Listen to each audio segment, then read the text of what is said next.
Puji Tuhan. Selamat pagi semua. Selamat hari Minggu. Selamat bertemu kembali ya. Sudah 2,5 bulan, hampir 3 bulan. Saya tidak berada di tempat, tapi saya lihat wajah daripada jemaat tambah manis semua saya lihat. Ya. Nggak usah tegang-tegang lihat Om. Ya, saya berterima kasih buat doa daripada Bapak Ibu yang membantu selalu mendoakan kami, apalagi waktu kami dalam perjalanan, mendengar kami mau pulang, sudah masuk dalam doa. Bapak Ibu, terima kasih buat doa-doanya sehingga kami boleh tiba dengan selamat, tidak kurang satu apapun. Kalau hari ini setelah 2 bulan lebih kita nggak ketemu, nah kalau hari ini kita ketemu, boleh dong saya bicara sampai jam 1, ya kan? Nanti setelah itu baru pulang kita ya. Baik, kita baca dulu dalam 1 Tesalonika pasal 2 ayat 13. Saya undang kita sama-sama berdiri ya.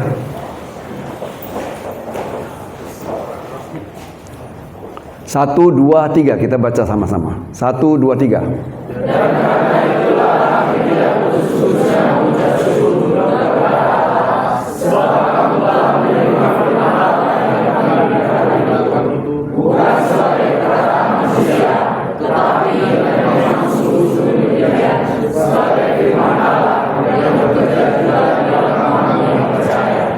Ya, kalau boleh saya garis bawahi, dan memang sungguh-sungguh demikian, sebagai firman Allah yang bekerja juga di dalam kamu yang percaya.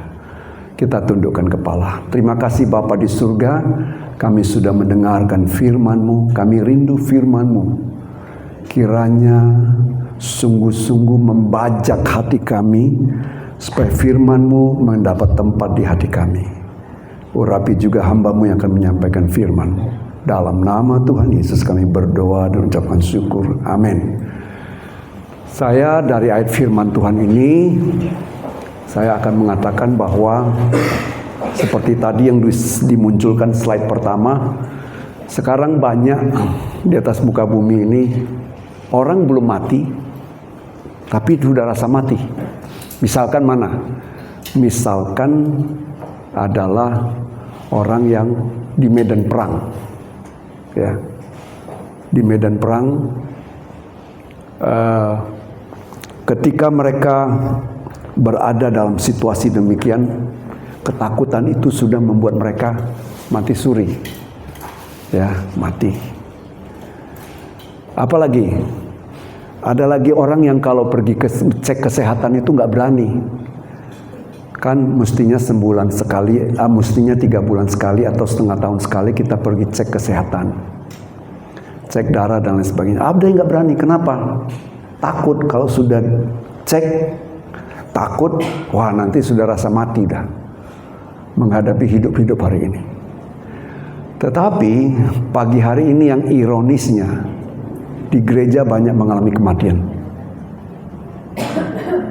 Mungkin Bapak Ibu bilang, ini nggak salah, ini hamba Tuhan ini.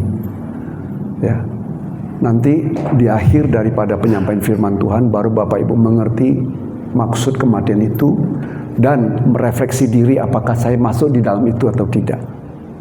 Ya, sehingga pagi hari ini saya akan memberi pengajaran firman Tuhan dengan tema waktunya untuk bangkit. Ya, kalau ada kematian, mau hidup harus bangkit. Nah, firman Tuhan yang kita baca tadi dari Tesalonika pasal yang pertama ayat 2, pertama pasal 2 ayat 13, itu ditulis oleh Rasul Paulus dalam penginjilannya ke berbagai daerah, ke berbagai tempat. Kalau kita lihat latar belakang pekerjaan Tuhan, sejarah pekerjaan Tuhan, ya, di dalam slide kedua nanti dimunculkan sejarahnya. Nah, setelah hari Pantekosta, pencurahan Roh Kudus dicurahkan sedemikian luar biasa sesuai dengan janji Tuhan. Saat itulah mulai memicu gerakan pemberitaan firman Tuhan secara hidup dan spektakuler mulai di dalam kota Yerusalem dan berkembang menjalar ke berbagai daerah. Ya. Sedemikian beratnya ya pelayanan pekerjaan Tuhan ini, sedemikian lancarnya, sedemikian gesiknya pelayanan pekerjaan ini. Karena apa? Karena fokus pemberitaannya itu seperti yang tertulis di dalam Kisah Rasul pasal 13, pasal 10 ayat 38, di sana dikatakan bahwa rasul-rasul itu memberitakan Injil kasih karunia terfokus pada satu pribadi, yaitu tentang Yesus. Bagaimana Allah mengurapi dia dengan Roh Kudus dan kuat kuasanya. Dia yang berjalan berkeliling sambil berbuat baik, menyembuhkan banyak orang, bahkan mengeluarkan, mengusir roh-roh jahat di dalam kehidupan setiap pribadi. Artinya Yesus yang berjalan keliling ya, memberitakan Injil kasih karunia karena ada urapan daripada Allah, ada kuasa dari Allah. Dia berbuat baik, menyembuhkan orang semua, dan banyak orang yang kerasukan roh itu disembuhkan. Inilah latar belakangnya. Setelah hari Pentakosta, maka bangkitlah murid-murid Yesus yang digelar rasul-rasul. Tetapi ada satu rasul yang sangat luar biasa, yang tadinya belum masuk murid Yesus, dan setelah bertobat masuk dalam kelompok murid Yesus, yaitu namanya Rasul Paulus. Dia juga dalam pemberitaan firman Tuhan sesuai dengan janji Tuhan. Apa janji Tuhan? Amanah agung di dalam Matius pasal 28 ayat yang ke-19 dan 20, di sana dikatakan, pergilah ke seluruh muka bumi, kabarkan Injil. Dan ayat 20, aku menyertai engkau sampai akhir zaman. Nyata sekali bahwa pemberitaan firman Tuhan, Injil kasih karunia itu genap disertai oleh Tuhan. Dibuktikan dengan berbagai tanda-tanda dan mujizat menyertai pelayanan hamba-hamba Tuhan. Rasul Paulus, kita catat ya, ada satu pelayanannya terukir di kota Listra. Ya, coba buka di dalam Kisah Rasul pasal yang ke-14, kita baca mulai 8 sampai 10 ya. Saya akan baca perlahan-lahan. Di Listra ada seorang yang duduk saja karena lemah kakinya dan lumpuh sejak ia dilahirkan dan belum pernah dapat berjalan. Ia duduk mendengarkan ketika Paulus berbicara, dan Paulus menatap dia dan melihat bahwa ia beriman dan dapat disembuhkan. Dari periskop ini kita mau lihat bahwa firman Tuhan itu sungguh luar biasa. Ya, bisa diterbitkan slide berikutnya. Dari periskop pembacaan firman ini bahwa firman Tuhan itu sungguh hidup. Ya. Kenapa saya katakan demikian? Orang ini lumpuh dari lahir, belum pernah jalan. Dan ketika dia mendengar Rasul Paulus memberitakan firman Tuhan, belum didoakan. Ayat tadi kita baca, belum didoakan, tapi Rasul Paulus melihat, menatap wajahnya, dari pandangan sorotan matanya, Rasul Paulus bisa melihat bahwa orang ini punya iman. Jadi genaplah firman Tuhan yang berkata, iman timbul dari pendengaran, pendengaran akan perkataan atau firman Kristus. Roma 10:17. Ya. Sangat dahsyat, firman Tuhan itu hidup. Ini contoh yang ada terjadi di kota Listra.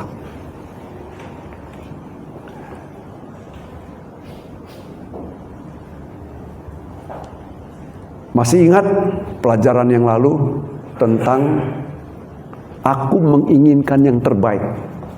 Bapak Ibu pasti masih ingat, karena ketika saya berangkat ke Amerika, saya berikan bahan untuk didiskusikan.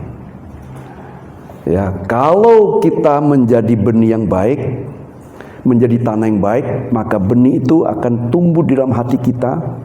Maka kita masuk kelompok yang keberapa? Kelompok yang keempat, yaitu menjadi tanah yang baik, tumbuh subur, menghasilkan berapa? 100 kali ganda. Nah, ini dia contohnya. Ya. Belum didoakan dia dengar firman Tuhan. Paulus tahu. Paulus menatap dia, dan Paulus katakan dalam hatinya, orang ini punya iman. Dia suruh bangkit dan berjalan. Ya. Artinya firman Tuhan itu sungguh hidup. Ya. Bahkan Paulus juga yang menulis dalam Ibrani 4:12, firman itu seperti pedang bermata dua yang menusuk amat dalam. Begitu tajamnya firman Tuhan itu. Nah, pagi hari ini ketika kita membaca contoh pelayanan Paulus di kota Listra, ada satu pribadi yang lahir lumpuh bisa berjalan. Pembicara yang sama, pengkhotbah yang sama, Rasul Paulus, tapi berada di kota Troas. Kita lihat bagaimana. Coba buka Kisah Rasul pasal 20, kita mulai baca ayat 9. Saya baca ya. Seorang pemuda bernama Eutikus duduk di jendela. Puji Tuhan, kita merehab ini, jendela kita tutup. Ya, ada maknanya itu. Jendela kita tutup. Nah, seorang pemuda bernama Eutikus duduk di jendela. Karena Paulus amat lama berbicara, orang muda itu tidak dapat menahan kantuknya. Akhirnya ia tertidur lelap dan jatuh dari tingkat ketiga ke bawah. Ketika ia diangkat orang, ia sudah mati. Ini di mana ini? Tempat ibadah dilaksanakan. Kalau sekarang ini gereja namanya. Orang ini mati.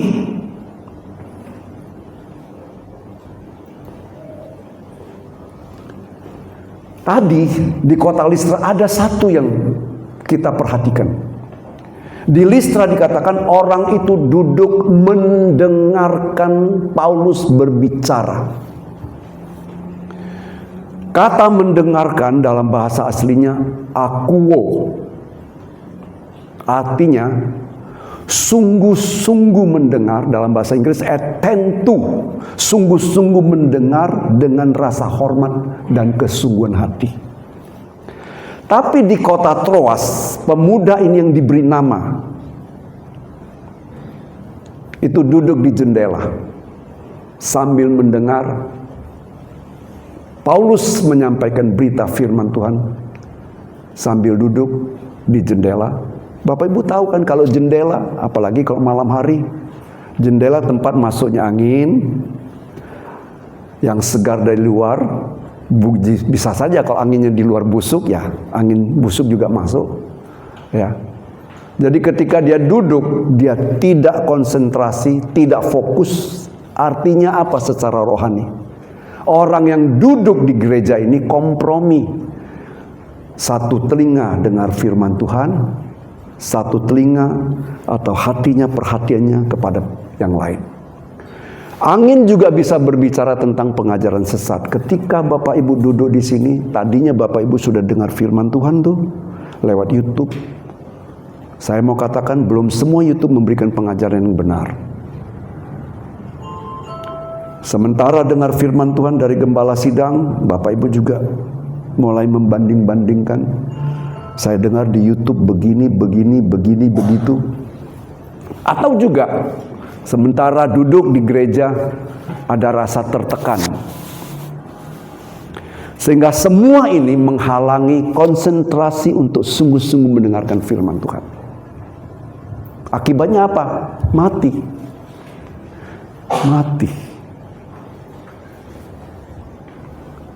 Sekarang kita bandingkan dua peristiwa ini.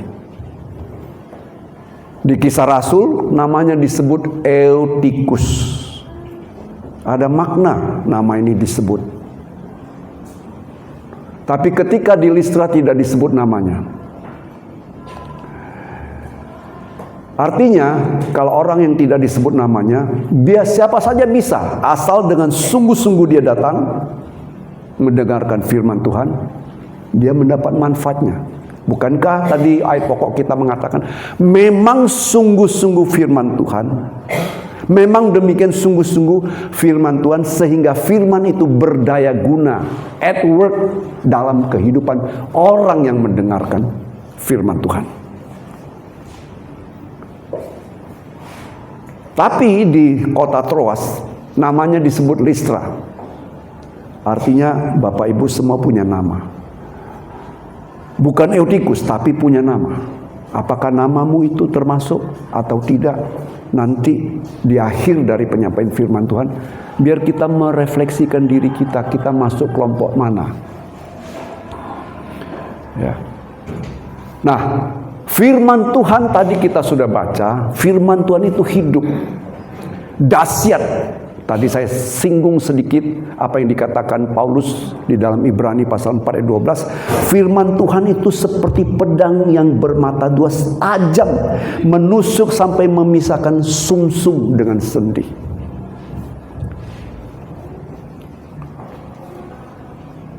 Nah, sekarang kita mau lihat firman Tuhan itu bagaimana. Ya. Bapak Ibu sudah lama sejak gereja ini dibangun, waktu Warta Jemaat dicetak, Bapak Ibu sudah tiap minggu baca ayat firman Tuhan itu. Tertulis di dalam Yesaya 55 ayat yang ke-11. Boleh dimunculkan? Saya akan bacakan. Ya.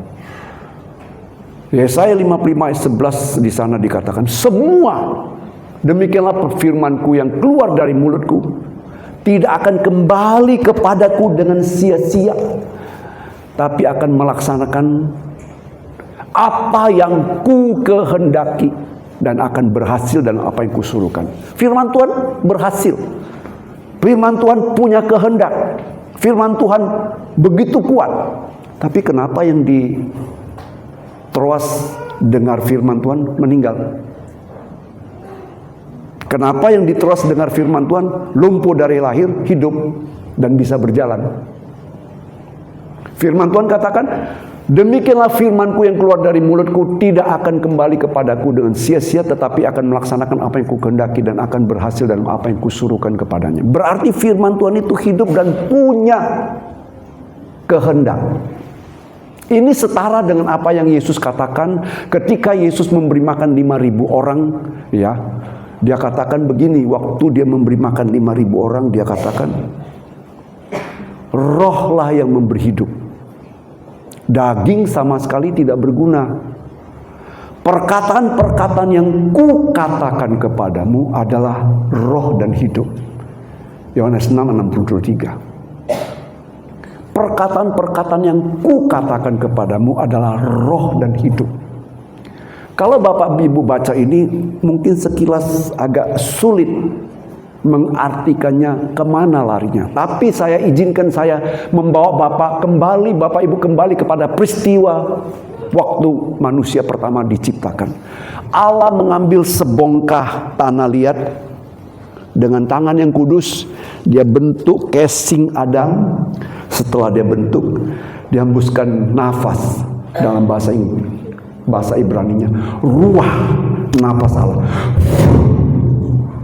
Maka sebongkah tanah liat menjadi Adam yang ganteng, keturunannya adalah Bapak Ibu. Ya, betul. Makanya kalau kita datang ibadah, kalau nggak mandi sampai sini digosok-gosok punya daki, betul. Tapi saya percaya sini semua pasti udah mandi tadi pagi, toh. Amin. Ya. Nah, coba kalau sebongkah tanah liat ini tidak dihembuskan ruah Allah, tidak akan hidup. Demikian dasarnya ruah itu, roh itu. Yesus katakan, rohlah yang memberi hidup, daging sama sekali tidak ada berguna. Bagaimana contohnya? Kalau kita masih ada roh Allah, karena sudah diembusi oleh nafas Allah, menjadi hidup. Tapi kalau ini diambil, betapapun cantiknya istri kita, kita sayangi, kalau sudah diambil rohnya, daging mau Bapak Ibu simpan? Nggak mau toh, tetap juga harus dikubur toh. Itu artinya. Sementara Yesus katakan, perkataan-perkataan yang kukatakan kepadamu adalah roh dan hidup. Pernah nggak Bapak Ibu pikirkan peristiwa yang terjadi oleh seorang perwira yang ada di Kapernaum? Nanti Bapak Ibu catat saja, baca di dalam Matius pasal 8. Matius, Markus, Lukas mencatat. Ketika perwira ini datang kepada Yesus, dia katakan, "Ya Tuhan, datanglah.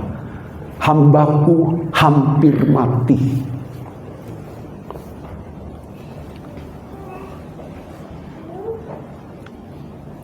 Kalau kita baca di 4 Injil ini, variasi ungkapan bahasa yang dicatat oleh Matius, Markus, Lukas, Yohanes itu memberikan gambaran betapa luar biasanya orang mengadopsi perkataan Tuhan, masuk dalam pengertiannya dengan berbagai cara yang luar biasa. Matius mencatat begini, perwira ini katakan, "Tuhan, aku tidak layak menerima Tuhan di rumahku.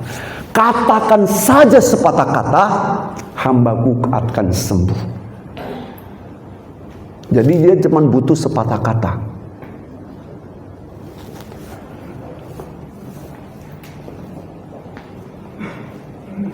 Tapi di dalam Yohanes dicatat begini. Yesus katakan, menjawab akan permintaan dia, Yesus katakan, "Pulanglah, anakmu sembuh." Yohanes pasal 4 mulai 50 sampai 53. Nah, setelah dia dengar sepatah kata yang dia minta itu, ini perwira loh, seorang perwira. Zaman dulu perwira, zaman Romawi itu orang yang disanjung tinggi, orang yang luar biasa. Zaman sekarang kira-kira kalau datang kepada gembala itu seorang komandan polisi misalnya, dia datang. Yesus katakan, "Pulanglah, anakmu sembuh." Dia pulang. Setelah pulang, belum sampai rumah, masih di tengah jalan, hamba-hambanya datang dari rumah menyusul. Tak usah repot-repotkan, tak usah khawatir, anakmu sudah sembuh. Coba kita buka aja dulu supaya saya ngomongnya itu. Nah, itu dia, Yohanes 4 ayat 50 sampai 53. Ya, saya baca. Kata Yesus kepadanya, "Pergilah, anakmu hidup." Orang itu percaya akan perkataan yang dikatakan Yesus kepadanya, lalu pergi. Ketika masih di tengah jalan, hamba-hambanya telah datang kepadanya dengan kabar bahwa anaknya hidup. Ia bertanya kepada mereka, "Pukul berapa anak itu mulai sembuh?" Jawab mereka, "Kemarin siang pukul 1 demamnya hilang." Ya, kemarin siang pukul 1 anak itu demamnya hilang. Kemudian di sana dikatakan Yesus teringat pada jam itu. Perwira ini ingat pada jam itu, Yesus katakan, "Pulanglah, anakmu sembuh." Jadi ini kira-kira di tengah jalan nih. Di tengah jalan. Ini kabar anakmu sembuh. Ini kemarin siang, berarti 24 jam. Betul? Kemarin siang. Ini masih di tengah jalan. Menempuh sampai rumah pasti 24 jam lagi, karena bahasanya di tengah jalan. 48 jam. Saya tidak tahu karena saya tidak punya pengalaman. Seandainya perwira ini naik kuda, ditempuh dengan 48 jam, berapa jauh jaraknya? Saya nggak bisa bayangkan. Tapi yang mau saya sampaikan adalah demikian dahsyatnya firman Tuhan. Begitu dikatakan Yesus, "Anakmu sembuh," berkata di sini dalam jarak yang sekian jauh, anaknya hidup. Perwira ini hanya mengharapkan, katakan saja sepatah kata.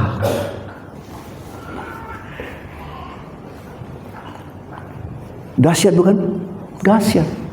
Sangat dahsyat. Nah, kalau kita udah lihat dahsyatnya begitu, Sekarang kita perbandingkan dua orang ini, di Listra dengan di Troas.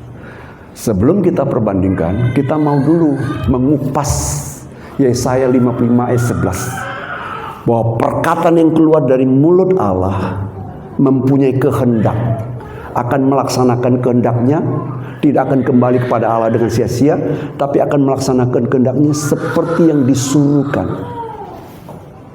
Apa kehendak Allah? Bapak Ibu harus ingat, saya berkali-kali ngomong, kekristenan itu hanya dua hal aja. Percaya firman itu adalah perkataan Allah dan firman itu juga Allah. Percaya Yesus diutus oleh Allah. Kalau dua ini tidak bergeser, imanmu tidak akan kemana-mana. Sebab firman Tuhan katakan, pada mulanya adalah firman, Yohanes pasal 1 ayat 1. Firman itu bersama-sama dengan Allah dan firman itu juga Allah. Kemudian masuk ke ayat 14, firman itu telah menjelma menjadi manusia, Yesus. Itu firman. Kemudian Yesaya pasal 55 dikatakan firman itu berkehendak. Dan ini kita buktikan bahwa perwira di Kapernaum itu mengerti, memahami, dan dia katakan cukup berkata sepatah kata saja. Apa kehendak daripada firman Allah dan apa kehendak Allah? Firman itu adalah Allah, firman menjelma menjadi manusia itu adalah Kristus, dan firman itu adalah Allah. Dan kita mau lihat kehendak Allah itu sendiri, firman Allah itu sendiri. Coba kita buka di dalam Yesaya 66 ayat 1 dan 2. Ya, pelan-pelan saya harus sampaikan. Demikianlah firmanku, ya, beginilah firman Tuhan. Langit adalah tataku, bumi adalah tumpuan kakiku. Rumah apakah yang akan kau dirikan bagiku, dan tempat apakah yang akan menjadi perhentianku?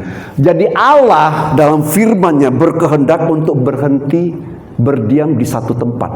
Ketika Daud mau bangun, dia katakan, rumah model apa yang mau kau bangun? Tempat model apa yang mau kau buat supaya aku bisa berdiam di sana? Kemudian Allah sendiri memberikan penjelasan di ayat 2. Dia katakan begini di ayat 2. Bukankah tanganku yang membuat semua ini? Langit, bumi itu tangan Tuhan yang buat. Sehingga semua itu terjadi. Demikianlah firman Tuhan. Tetapi kepada orang-orang inilah aku memandang. Kepada orang yang tertindas dan patah semangat, dan yang gentar kepada firmanku. Ada dua kriteria di mana firman itu mau bercokol di dalam hidup pribadi orang. Yang pertama adalah orang yang tertindas dan patah semangat. Yang kedua adalah orang yang gentar kepada firman Tuhan. Nah, sekarang kita lihat bagaimana orang yang di Listra itu.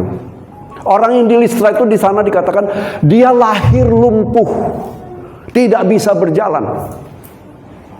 Orang angkat dia sampai ke tempat Paulus menyampaikan firman Tuhan. Orang angkat dia sampai ke tempat ibadah di mana Paulus menjadi pembicara firman Tuhan. Dia mendengar dengan sungguh-sungguh. Bagaimana kriteria orang ini? Saya punya keyakinan orang ini orang yang tertindas. Dari mana saya tahu? Kalau kita baca di dalam Yesaya, dalam Yohanes pasal 9 tentang orang yang lahir buta, masih ingat kan? Dia lahir buta, yang Yesus sembuhkan dengan meludah ke tanah, ambil tanah, dioles-oleskan ke mata, terus suruh ke kolam Siloam untuk membasuh, dan orang itu sembuh. Kalau kita mau baca dari ayat pertama, 2 dan 3 begini. Waktu Yesus bertemu dengan dia, murid-muridnya tanya pada Yesus, "Ya Rabbi, siapa yang bersalah? Orang inikah yang bersalah atau orang tuanya? Karena dia lahir buta." Coba kita buka aja ayat-ayatnya. Yohanes pasal 9 1 dan 2 dan 3 kita baca. Kita supaya tahu bagaimana orang Listra ini kita bandingkan dengan orang yang lahir buta. Waktu Yesus datang sedang lewat, ia melihat seorang yang buta sejak lahirnya. Murid-muridnya bertanya kepadanya, "Rabi, siapakah yang berdosa? Orang ini sendiri atau orang tuanya sehingga ia dilahirkan buta?" Nanti kalau Bapak Ibu baca terus sampai ayat 19 di sana dikatakan bahkan pemuka Yahudi memberikan satu penghakiman. Orang ini lahir buta. Dalam hatinya pasti, "Kenapalah aku lahir buta?" Si lumpuh juga kata, "Kenapa aku lahir lumpuh sementara saudara-saudaraku semua sempurna. Bisa Bapak bayangkan bahwa orang ini pasti hidupnya tertekan batinnya.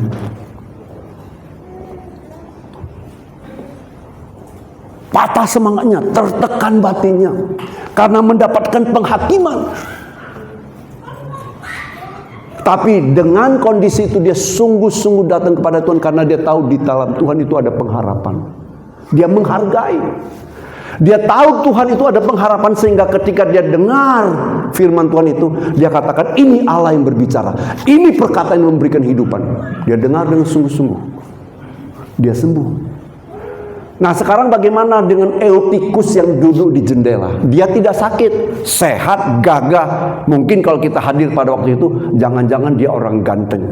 Sengaja duduk di jendela, di luar dari kelompok semua, supaya mata semua memandang. Ganteng kali orang ini. Betul atau betul Bapak Ibu? Iya. Bukankah kalau di gereja kalau ada orang yang duduk dengan agak sedikit, sikapnya agak sedikit MPO itu apa? Menarik perhatian orang. Itu pasti dia tidak fokus. Karena dia fokus bagaimana supaya dirinya dilihat orang. Tapi di sini nggak ada. Amin. Di sini nggak ada. Semuanya baik-baik. Semen sana sini saya nggak tahu. Kalau dia tidak masuk kelompok 1, minimal kelompok 2. Kelompok 2 apa firman Tuhan katakan? Pertama yang tertindas, yang patah semangat. Yang kedua, yang gentar kepada firman. Bagaimana gentar kepada firman?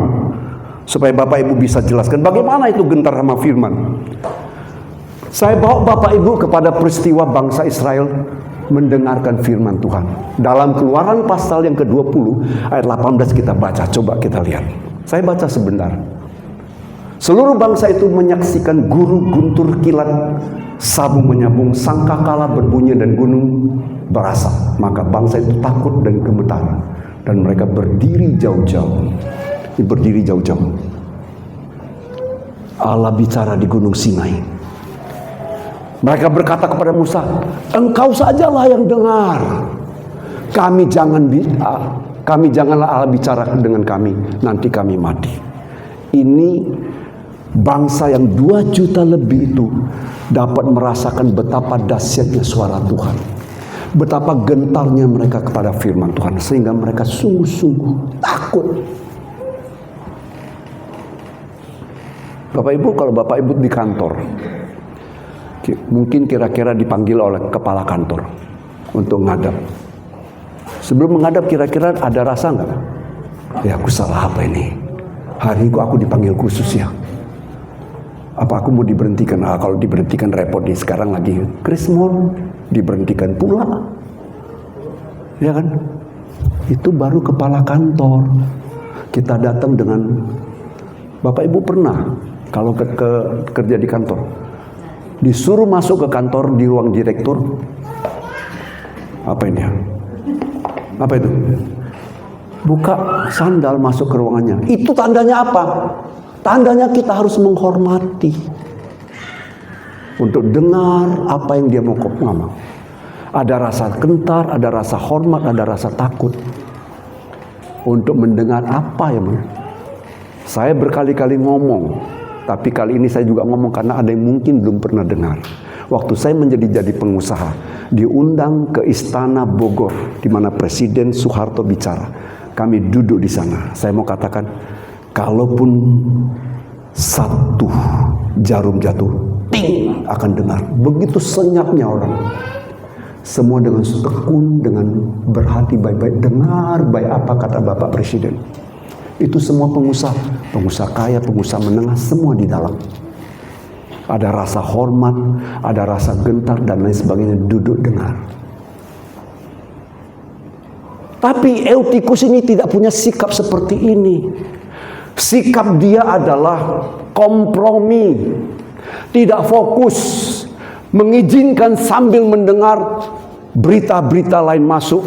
Atau bisa saja sambil mendengar zaman sekarang HP juga dihidupkan. Sehingga ketika gembala sampai bicara dengan berapi-api, sementara jemaat main HP.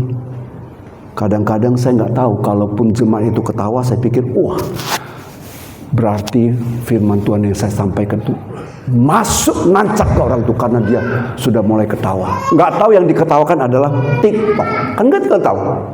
Betul atau betul? Jadi apa artinya? Kita nggak fokus, nggak hormat, nggak masuk, bahkan terjadi kematian. Saya mau katakan banyak sekarang terjadi kematian rohani di gereja. Datang ke gereja, ya datang kosong, pulang melompong. Nanti kalau ditanya, tadi firman Tuhan bicara tentang apa? Aduh, lupa, aku nggak catat.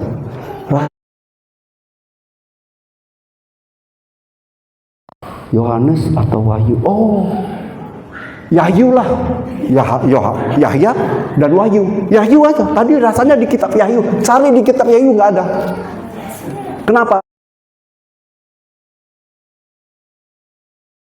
Baik, banyak terjadi kematian rohani.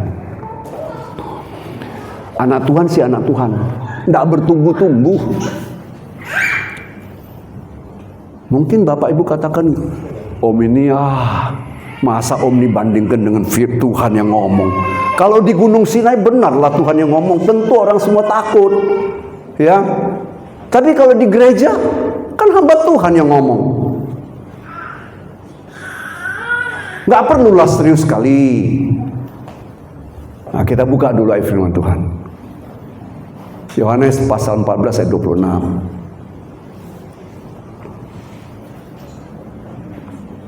Coba baca Yohanes 14:26. 1, 2, 3.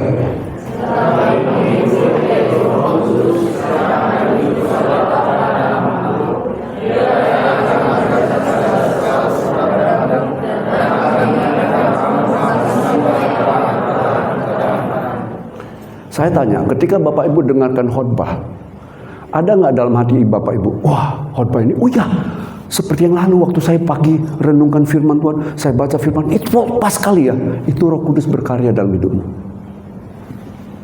Hamba Tuhan juga sampaikan begitu, kita siapkan firman Tuhan itu. Waktu kita siapkan dengan ini, baca satu firman Tuhan, pemikiran langsung melayang ke sana. Tup, tup, tup, tup, semua merangkai menjadi satu firman Tuhan.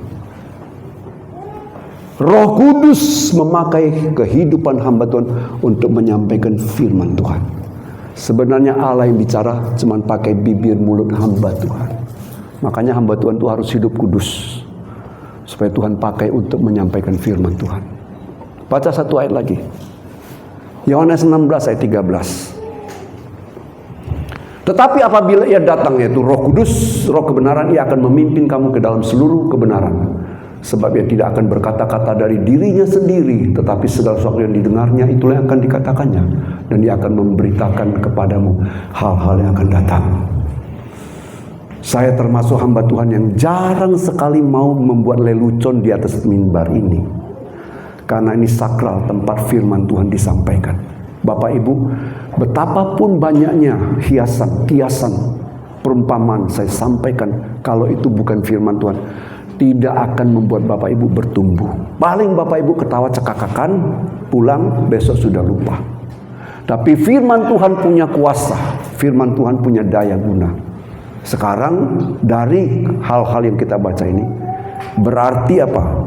Berarti tergantung bagaimana sikap kita menyambut firman Tuhan. Kalau mau firman Tuhan itu berdaya guna di dalam hidup kita, kalau mau firman Tuhan itu sungguh-sungguh bisa bekerja di dalam hidup kita secara maksimal, bukan firman itu tidak punya kuasa, firman punya kuasa, tetapi justru dalam hidup kita bagaimana kita mau merelakan, membiarkan firman itu masuk, mencangkol tanah kita, tanah hati kita yang berbatu, dicangkol supaya dikeluarkan, supaya dibajak, supaya benih itu tumbuh dengan subur. Itu adalah kerelaan hati kita. Mau nggak kita sungguh-sungguh dengar firman Tuhan? Kalau nggak mau, dari lahir Kristen sampai nanti didoakan orang, berbahagialah yang mati dalam Tuhan. Ya, yang dalam Tuhan memang berbahagia. Tapi kalau yang tidak, dari awal sampai akhir hidupnya nggak ada perubahan. Nggak ada perubahan. Begitu-begitu terus, dengar firman Tuhan, tersinggung, dengar firman Tuhan, begini begitu, tidak ada tuh. Nah, pagi hari ini, bagaimana sikapmu terhadap mendengarkan firman Tuhan? Tadi kita ambil contoh jemaat di Tesalonika sebagai ayat pokok kita. Coba buka kembali ayat pokok kita, 1 Tesalonika 2:13. Tetapi, dan karena itulah kami tidak putus-putusnya mengucap syukur kepada Allah. Kami itu jemaat Tesalonika. Sebab kamu telah menerima, kami itu adalah Rasul Paulus, Silvanus, Timotius. Mengucap syukur, tidak putus-putus syukur juga pada Allah. Sebab kamu itu adalah jemaat Tesalonika yang telah menerima firman Allah yang kami beritakan itu bukan sebagai perkataan manusia, tetapi dan memang sungguh-sungguh demikian sebagai firman Allah yang bekerja juga di dalam kamu yang percaya. Bagaimana sikap daripada jemaat Tesalonika setelah dengar firman Tuhan? Mau Bapak Ibu tahu? Coba kita kembali ke pasal 1. Buka pasal 1 ayat yang ke-6, saya mau baca. 1 Tesalonika 1 ayat 6. Itu kisah rasul itu. Tesalonika. 1 Tesalonika pasal 1 ayat 6. Dan kamu telah menjadi penurut kami dan penurut Tuhan. Dalam penindasan yang berat kamu telah menerima firman dengan sukacita yang dikerjakan oleh Roh Kudus. Orang yang sungguh-sungguh memberikan hatinya dibaja oleh firman Tuhan. Ciri pertama, punya ketaatan kepada pemimpin. Bukan saya mau sok-sok ditaati, tidak. Tapi ini firman Tuhan. Ada ketaatan kepada pemimpin dan ada ketaatan kepada Tuhan. Itu ciri pertama orang yang dengarkan firman Tuhan dan sungguh-sungguh firman Tuhan itu masuk dalam hatinya. Yang kedua, ayat 8. Ayat 8.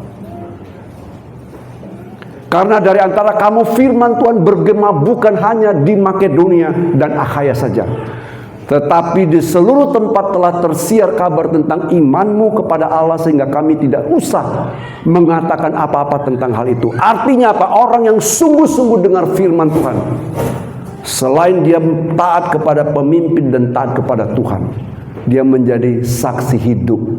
Iman dia bersaksi sehingga tidak perlu lagi Paulus repot-repot untuk ke kota sebelah, untuk ke tetangga sebelah, karena firman itu begitu melekat. Bukankah tadi firman Tuhan katakan iman timbul dari pendengaran akan firman Tuhan. Ketika tetangga kita melihat orang ini kok luar biasa ya, punya imannya, mereka akan tahu apa sih rahasianya. Artinya apa? Hidup kita menjadi saksi bagi orang lain. Itu orang yang sungguh-sungguh dengar dan menghargai firman Tuhan. Yang ketiga, kita baca ayat 9. Ya, saya baca dulu. Kembali ayat 8 dulu. Ya, ayat 8 sudah, ya oke lah. Ayat 9. Sebab mereka sendiri, artinya tetangga-tetangga cerita ini. Ini tetangga-tetangga cerita. Bagaimana mereka sendiri bercerita tentang kami, bagaimana kamu sambut dan bagaimana kamu berbalik dari berhala-berhala kepada Allah untuk melayani Allah yang hidup dan yang benar. Yang ketiga, apa yang dialami? Mengalami kasih, menyambut dengan kasih. Menyambut dengan kasih. Saya mau tanya dulu, ketika saya berada di Amerika 2,5 bulan. Siapa di antara sini Bapak Ibu yang hamba Tuhan datang? Pernah enggak? Yuk Om, kita pergi makan ya Om. Sekali-sekali menyambut hamba Tuhan untuk makan. Saya tanya dulu, ada?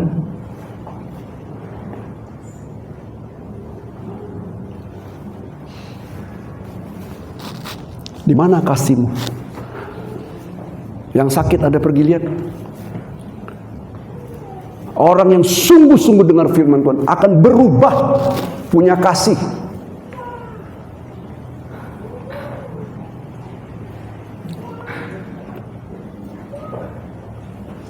Ingat, Natal kita akan mengadakan perjamuan kasih.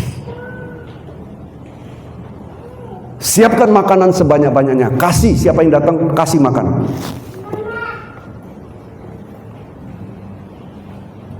Jangan pelit, orang pelit tidak masuk surga. Itu firman Tuhan, bukan saya yang ngomong. Apalagi, coba saya baca ulang ayat 9 supaya Bapak Ibu jelas. Dan bagaimana kamu berbalik dari berhala-berhala kepada Allah untuk melayani Allah yang hidup dan yang benar. Ada transformasi hidup, berbalik. Tadinya tidak mau melayani Tuhan, nggak maulah, ngapain melayani Tuhan. Sekarang sungguh-sungguh. Melayani Tuhan bukan di mimbar loh Bapak Ibu. Melayani Tuhan, nampak itu ada kotoran, nampak itu mungkin sedikit daripada tangga itu ada yang nggak beres. Coba dibenahi sedikit dulu supaya nanti jangan kesepak yang lain jadi sompel. Saya pulang lihat tangganya udah sompel. Mungkin sebelum sompel sudah bergeser sedikit, tapi ada nggak memperhatikan? Atau bisa jadi tunggu gembala pulang lah. Nanti kalau gembala pulang saya pegang sapu ini supaya nampak oleh gembala saya nyapu nih. Orang yang dengar firman Tuhan, yang mengalami transformasi oleh firman Tuhan, ada perubahan nyata. Berbalik dari kehidupan dahulu penyembah berhala. Mungkin katakan, Om, aku tidak penyembah berhala. Mungkin Om iya karena Om dari agama Buddha. Aku nenek moyangku sudah tidak Om. Dari lahir aku sudah menjadi anak Tuhan. Dari mana Om bilang penyembahan berhala? Kalau hidupmu masih berpikir uang nomor satu, kalau hidupmu masih berpikir pekerjaan nomor satu, kalau hidupmu masih berpikir segala-segalanya di luar Tuhan nomor satu, Anda penyembah berhala. Mungkin berhalamu bukan patung, berhalamu adalah pekerjaan, berhalamu adalah uangmu, berhalamu adalah depositomu, dan segalanya. Orang ini berbalik, mengalami transformasi dan melayani Tuhan. Ada banyak yang bisa dilakukan. Saya senang begitu saya pulang ada 1, 2 pemain baru ini. Clarissa, satu lagi saya belum tahu namanya. Siapa? Stefani. Waktu saya pergi, Clarissa Stefani belum goyang-goyang di depan. Tapi sekarang sudah mulai goyang-goyang. Oke? Sudah mau melayani Tuhan. Siapa lagi yang mau nyusul? Apalagi melayani Tuhan. Kalau disuruh untuk datang doa semalaman, ada nggak yang datang doa? Kalau disuruh datang untuk doa pelayan, ada nggak datang doa pelayan? Wah, itu nggak bagian saya. No. Ada perubahan. Yang terakhir, ini penting. Ayat 10. Dan untuk menantikan kedatangan anaknya dari surga yang telah dibangkitkannya dari antara orang mati, yaitu Yesus yang menyelamatkan kita dari murka yang akan datang. Orang yang mendengar firman Tuhan, ditransformasi oleh firman Tuhan, hidupnya akan berharap dengan sungguh-sungguh kapan Tuhan datang kembali. Pantai Kosta yang lama, siapa di sini yang Pantai Kosta lama? Ada nyanyi lagu kata, kapan Yesus kembali? Kapan Yesus kembali? Tuh. Kadang-kadang di kampung hidupnya lebih tulus daripada di kota. Kalau di kota, kapan Yesus kembali? Kapan Yesus kembali? Tapi kalau di kampung, kapan Yesus kembali? Kapan Yesus kembali? Apa maknanya? Kalau kita punya makna bahwa kita menantikan Tuhan datang kembali, baik secara universal maupun secara pribadi. Kalau secara pribadi, aku nggak tahu kapan Tuhan panggil aku. Aku tidur malam ini, besok terbangun nggak? Maknanya apa? Hidup dalam kekudusan. Hidup tidak main-main. Hidup serius dengan Tuhan. Karena apa? Aku tidur nggak tahu kalau besok aku kembali. Karena firman Tuhan katakan apa dalam Yohanes pasal 14? Percayalah kepadaku, percaya juga kepada Bapa. Di rumah Bapa ada tempat cukup banyak. Kalau tidak, aku tidak akan demikian. Aku pergi menyediakan tempat bagimu. Mu itu single. Aku pergi menyediakan tempat bagimu. Kalau sudah tersedia, aku akan kembali menjemput engkau, supaya di mana aku berada, kamu pun berada. Secara pribadi Tuhan mau memanggil kita. Artinya apa? Waktu kita sudah, kontrak kita sudah habis. Orang meninggal tidak ditentukan 80 tahun, 70 tahun, 30 tahun. Ada yang baru lahir juga sudah dipanggil Tuhan. Artinya orang yang hidup ditransformasi oleh firman Tuhan, dia akan hidup dalam kekudusan untuk menantikan Tuhan memanggil hidup dia. 5-6 perubahan ini terjadi bagi orang yang sungguh-sungguh dengar firman Tuhan. Saya mau katakan sesuai dengan tema kita pada pagi hari ini, waktunya untuk bangkit. Kita kembali baca di dalam Kisah Rasul 20 tadi. Coba buka ayat 10 dan 11 saya baca. Tetapi Paulus turun ke bawah, ia merebahkan diri ke atas orang muda itu, mendekapnya dan berkata, "Jangan ribut sebab ia masih hidup." Setelah kembali di ruang atas, Paulus memecah-mecahkan roti lalu makan. Maka habis makan masih lama lagi ia berbicara sampai fajar menyingsing, kemudian ia berangkat. Artinya apa? Tadi orang yang mati dihidupkan kembali oleh Yesus, oleh Paulus. Artinya apa? Kalaupun terjadi kematian rohanimu sampai detik ini, Tuhan masih mau hidupkan. Tuhan masih mau bangkitkan. Masih ada harapan di dalam Tuhan. Amin. Masih ada harapan. Jadi firman Tuhan pada pagi hari ini bukan penghakiman, tapi mengajak Bapak Ibu semua, bangkitlah. Bangkitlah dengan sungguh-sungguh cari Tuhan, dengan sungguh-sungguh dengar firman Tuhan. Karena kita tidak tahu kapan kita dipanggil. Dalam bulan-bulan ke depan, saya merasa terdorong untuk menyampaikan seluruh kitab Wahyu mulai dari pasal 1 sampai pasal terakhir. Saya akan memberikan pengajaran kitab Wahyu yang di sisi mungkin ya tidak lengkap semua, tapi saya akan memberikan pengajaran supaya ayat demi ayat, supaya kita paham Israel jam dunia. Perhatikan bagaimana yang terjadi di Israel. Itu adalah jam dunia. Waktunya sudah dekat. Sungguh-sungguhlah di dalam Tuhan. Saya tidak tahu kapan Tuhan datang, secara pribadi atau secara universal, tapi kita mau supaya. Kesimpulannya apa? Coba bisa ditayangkan. Ayat. Kesimpulan. 1. Iman timbul dari pendengaran firman Kristus. Oleh sebab itu, dengar baik-baik supaya Anda punya iman. Jangan Anda semua terus dikalahkan oleh masalah. Anda harus menangkan masalah dengan iman. Karena Yohanes pasal 4 ayat 5 di sana dikatakan, siapakah yang menang? Dia yang lahir dari benih Allah dan dia yang mempunyai iman, dia yang mengalahkan dunia. Yang kedua, firman mentransformasi hidupmu. Kalau hidupmu ada yang belum dipulihkan, mungkin ada bagian tanganmu yang mulai nggak berjalan dengan lancar. Artinya ada sel-sel tubuhmu yang mati. Firman Tuhan katakan, ya, baca itu. Bahkan itu sudah menjadi pujian. Pujiannya begini. Kaulah Tuhan penyembuhku, Kaulah Tuhan sembuhkanku. Kau berfirman dan sembuhkan sakitku. Kaulah Tuhan penyembuhku. Catat itu. Mazmur 107 ayat 20. Firman Tuhan mentransformasi. Kalau ada bagian tubuhmu yang mati, firman Tuhan bisa hidupkan kembali. Apalagi Paulus katakan, ini luar biasa.